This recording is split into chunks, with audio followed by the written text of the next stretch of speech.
નમસ્કાર દર્શક મિત્રો, બોડેલી નંબર 1 ન્યૂઝ ચેનલમાં આપનું સ્વાગત છે। હવે જોઈએ આજના તાજા સમાચાર। સરકાર શ્રી ગ્રાન્ટ માંગથી શાળાના બાળકો માટે આવતી નસવાડી કોમ્યુનિટી હોલમાં સાયકલો ઢગલાબંધ પડેલી છે, પરંતુ શાળાના વિદ્યાર્થીઓને તેનો લાભ હજી સુધી કેમ નથી મળ્યો? છોટાઉદેપુર જિલ્લામાં ચર્ચાનો વિષય બન્યો જ્યારે કોમ્યુનિટી હોલ જર્જરિત હોવાથી ચોમાસાના વરસાદના સાયકલો ઉપર પડતા સાયકલો પર કાટ ખાઈ ગઈ છે, જેના પગલે આદિવાસી એકતા સંઘના પ્રમુખનું સાયકલનું સંચાલન કરતી સંસ્થા પર રોષ। અહેવાલ ઉસ્માનભાઈ ઈંડાવાળા, નસવાડી।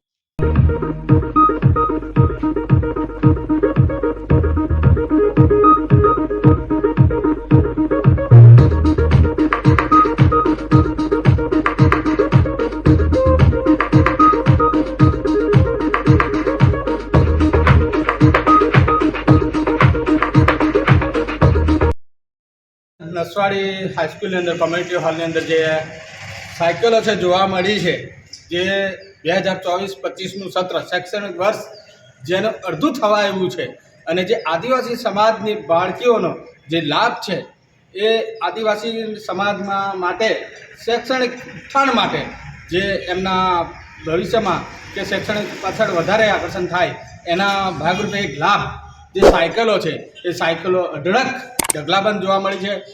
ઉદયપુર જિલ્લાની દરેક શાળાઓમાં જે સાયકલ આપવામાં છે ખરેખર નથી આપવામાં, અન્ય જગ્યાએ પણ સાયકલો પડી છે। તો આ સરકારે જે ગ્રાન્ટ આપી છે બાળકોને, વિદ્યાર્થીઓને લાભ માટે, તો હજી પણ આ સાયકલો કેમ પડી રહી છે? કેમ બધાને આ લાભાર્થીઓને લાભ આપવામાં નથી આવ્યો? આ સત્ર બી અડધું જતું રહ્યું છે, તો સાયકલો ક્યારે આપશે? મારે એવું કહેવું છે કે દરેક લાભાર્થીને આ સાયકલ આપી દેવું જોઈએ। જો ના આપતા હોય તો અમે એને આગળ આંદોલનરૂપી કે પછી આદિવાસી સમાજના આગેવાનો મળી દરેકને કહેશું કે આ સાયકલ ખરેખર આપી દો, નહીં તો પછી અમને આપી દો, અમે એમને દરેક લાભાર્થીને સાયકલ એ યાદી પ્રમાણે સાયકલોનું વિતરણ કરી દઈશું। અવનવા રોજબરોજના સમાચાર જોવા માટે જોતા રહો બોડેલી નંબર 1 ન્યૂઝ ચેનલ। અને જો આપે અત્યાર સુધી આ ચેનલને સબસ્ક્રાઇબ ન કરી હોય તો સબસ્ક્રાઇબ કરો અને શેર કરો।